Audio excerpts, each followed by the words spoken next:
வணக்கங்க. வணக்கம். வாழ்க வளமுடன்.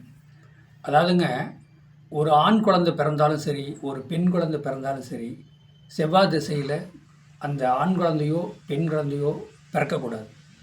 ரெண்டாவது, ஆண் குழந்தை செவ்வாய் திசையில் பிறக்கக்கூடாதுங்க. எப்படின்னு கேட்டாங்க, செவ்வாய் திசையில் ஒரு ஆண்மகன், பெண் குழந்தை பிறந்தால் அது அடுத்த வீட்டுக்கு மனம் முடிச்சு போகிற பொண்ணு. செவ்வாய் திசை முடிஞ்சோடனே ராகு திசை ஓடும். ராகு திசை 18 வருஷம், செவ்வாய் திசை 7 வருஷம், இருப்பு ஒரு 4 வருஷம் வச்சுக்கோங்க செவ்வாய் திசை. எனக்கு அப்போ பார்த்தீங்கன்னா 22 வயசு ஆகிப்போம் அந்த ராகு திசை முடியும் போது. கல்வி எல்லாமே முடித்து காலேஜ் முடிச்சுட்டு வந்தாலும் ஆண்மகன் திசையாக இருந்தால், ஆண்மகன் பிறக்கும்போது செவ்வாய் திசையில் பிறந்தாருன்னா ஆண்களை தொந்தரவு பண்ணுங்க. இன்னும் அந்த சாதகரவே தொந்தரவு பண்ணும், அப்பாவை தொந்தரவு பண்ணும், பாட்டன் இருந்தாருன்னா பாட்டனை தொந்தரவு பண்ணும். இதே பெண் மகள் பிறக்குது, ஒரு பொண்ணு பிறக்குது செவ்வாய் திசையில், இருப்பு ஒரு 4 வருஷத்தில் பிறக்கிறாங்கன்னா, அதே மாதிரி ராகு திசை 18 வருஷம் பார்த்தீங்கன்னா 22 வருஷம் பார்த்தீங்கன்னா அந்த ஆண் மகள் அந்த ஒரு திசை மாறி போகிறது, ஒரு எதுலேயுமே யாரையும் மதிக்காமல் இருக்கிறது, அந்த மாதிரி எண்ணத்தை கொடுத்துட்டு போயிடும். கணவர் அதே மாதிரி படிப்பு முடிஞ்சிடும். கணவர் அப்போ அந்த ராகு முடிஞ்சோடனே குரு வரும்போது அது பெண்களுக்கு ஒரு மாற்றம் வந்துடும். ஓரளவுக்கு 100க்கு 65-50% கொஞ்சம் கொஞ்சம் நன்மை கொடுத்துட்டு போயிடும் அப்படிங்கிறது.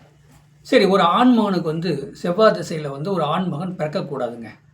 செவ்வாய் திசையில் பிறக்கிறாரு அப்படின்னா நல்லா புரிஞ்சுங்க, அது எந்த லக்கணமாக இருந்தாலும் சரி, எந்த ராசியாக இருந்தாலும் சரி, செவ்வாய் மங்களகாரகன் தான். செவ்வாய் மங்களகாரகன். கல்யாணத்துக்கு, வீடு பால் காய்ச்சறது, வீடு கட்டுறது, நிலம் சம்மந்தப்படுறதுக்கு எல்லாமே செவ்வாய் தான் காரகரே, மங்களகாரகன். ஒரு மங்களமாக ஒரு கல்யாணம் பண்ணுறோம், ஒரு பொண்ணுக்கு பொண்ணு வயசுக்கு வருது, திரட்டி செய்கிறோம், புரியுங்களா, வீடு கட்டுறோம், வீடு பாடு காய்ச்சுன்னா மங்களகாரகன் நல்லவன் தான். நம்ம தவற சொல்கிறதுக்கு இல்லை. செவ்வாய்னா செவ்வாய்க்கு அதிதேவை முருகப்பெருமான். முருகன், இந்த தமிழ் முதல் கடவுளே முருகப்பெருமான் தான். நம்ம குறை சொல்கிறதுக்கெலாம் கிடையாது. ஆனால் அந்த செவ்வாய் திசையில் பிறக்கும்போது எப்படின்னா, செவ்வாய் விருச்சிக லக்கணத்துக்கு லக்கணாதிபதியும் செவ்வாய், மேச லக்கணாதிபதி செவ்வாய். ஆனால் மேச லக்கணத்துக்கு 8 கூட விருச்சிகனாக வரும். நல்லதும் செய்வார், கெடுதலும் செய்வார். கெடுதல் ஏங்க செய்கிறாரு? அவரோட கர்மாவை கழிக்கட்டுங்கிறத கெடுதல் செய்வார். ஆக்சிடென்ட், பிரச்சனை, சிக்கல், வம்பு வழக்கு கொடுப்பார் செவ்வாய். போலீஸ், இராணுவம், உணவு சம்மந்தம், இந்த இதெல்லாம் எப்படின்னா இவ்வளோ பிரச்சனையே கொடுப்பார். அவர் பிரச்சனையை கொடுப்போம்னா மக்கள் பயந்துக்குவாங்க. பயப்பட வேண்டிய அவசியம் இல்லை. அவர் கர்மா கழிக்கிறார்னு அர்த்தம். நீ போன ஜென்மத்தில் என்ன பாவம் புண்ணியம் பண்ணி அந்த கர்மா கழிக்கிறார். சேஷன் பிரச்சனை ஆக்சிடென்ட் ஓடனா என்ன ஆகும்? அவர் பிரச்சனை எல்லாரும் அது. சரி, ஒரு ஆன்மா செவ்வாய் திசையில் பிறக்கிறார். செவ்வாய் திசை ஒரு 4 வருஷம் இருப்பில் பிறக்காரு. மீதி ராகு திசை வந்துடும். ராகு திசை வரக்கூடாதுங்க ஒரு ஆண்மகனுக்கு. இதே பாவக்கிரகங்கள், பாவக்கிரகம்னா ராகு, கேது, செவ்வாய், தேய்புரியில் சூரியன், சந்திரனும் பாவக்கிரகம், சனி பாவக்கிரகம். அந்த பாவக்கிரகங்களாம் 3, 6, 11. இப்போ 3ஆம் இடம், 6ஆம் இடம், இப்படி 11ஆம் இடம், இப்படின்னா சில இடத்துல இருந்து. இப்போ ராகு கேதுங்கிறது வக்கர கிரகம். வக்கர கிரகம் ஒரு கிரகம் சேர்ந்து திசை எடுத்துனா அது ரிவேர்ஸாக தான் கொண்டு போகும். புரியுதுங்களா?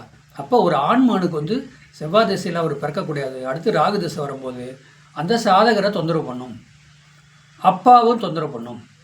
ஆனால் அவங்க வீட்டில் இருக்கிற லேடிஸ், அம்மா, அம்மாச்சி, அப்பாயி, அவங்கள எதுவும் தொந்தரவு பண்ணாது. லேடிஸு எதுவும் பண்ணாதுங்க. ராகு திசை ஓடும்போது, ஒரு ஆண்மகனுக்கு ராகு திசை ஓடும்போது லேடிஸை எதுவும் பண்ணாது.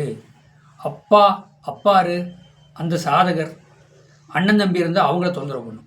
இதாங்க ராகு திசையோட வேலை. எப்படி சொல்லுவோம்? இப்போ ராகு திசை 4 வருஷம் இருப்பில் ஒரு ஆண்மகன் பிறக்கிறாரு அப்படின்னா 4 வயசு முடிஞ்சோன்னா ராகு ஆரம்பிச்சிடும். ராகாருன்னா ஸ்கூலில் சேர்த்த போகிறாங்க, என்ஜாயாக இருக்க மாட்டார். அவர் அவர் இஷ்டத்துக்கு தான் போவார், அவர் இஷ்டத்துக்கு தான் வருவார். வீட்டில் என்ன நடக்குதுன்னே அவருக்கு தெரியாது. காலேஜ் முடிக்க வரைக்கும் அவர் அப்படி தான் இருப்பார். இதை பேரண்ட்ஸ் நொந்து போயிடுவாங்க.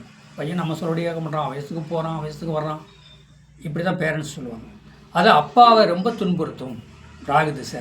பாட்டை இருந்தால் பாட்டனுக்கு ஆயில் கண்டம், வண்டி வாகனத்தில் போகிறது, கீழே விழுகிறது, மேலே போகிறது, ஆக்சிடென்ட் ஆகிறது, இந்த மாதிரி பிரச்சனை பாட்டனுக்கு கொடுக்கும்.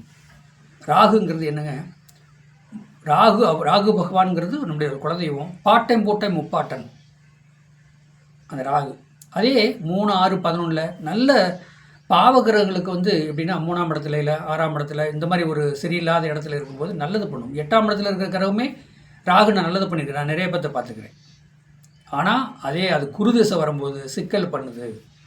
அப்போ ஒரு ஆண்மகனுக்கு வந்து ஆண்மகன் செவ்வாய் திசையில் பிறக்கக்கூடாது. அடுத்து ராகு திசை வரும்போது ஆண்களுக்கு தொந்தரவு பண்ணும். அதை நம்ம தெளிவாக பார்த்துக்கணும். இப்போ உங்கள் பசங்க பிள்ளைங்க என்ன திசையில் பிறக்கிறாங்கிறத நீங்கள் கவனமாக பார்க்கணும்.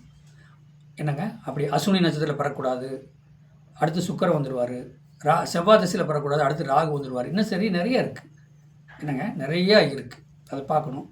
அதே நேரத்துக்கு வந்து குருதசை என்ட்ரன்ஸ்லேயும் பிறந்தாலும் அடுத்து சனி வந்துடுவார்.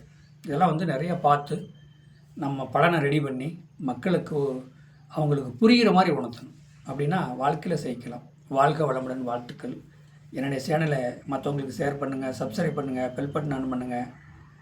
கண்டிப்பாக நீங்கள் சாதகம் பார்க்க 95 14 77 10 74 இந்த நம்பருக்கு வாட்ஸ்அப்பில் சாதகம் அனுப்புங்க. தெளிவாக சொல்லலாம். அதாவது இந்த சாதகத்தை வந்து என்ன திசை புத்தி அந்த சூட்சம் தெளிவாக பேசுவோம். வாழ்க்கையில் செய்கிறோமா தோப்போமா, தோக்கிறதுக்கு எந்த தெய்வம் பிடிக்கணும், தோத்துட்டோம் அப்படின்னா எந்த தெய்வத்தை பிடிச்சிரும்படி செய்யணும், எல்லாமே தெளிவாக பேசலாம். வாழ்க வளமுடன். வாழ்த்துக்கள்.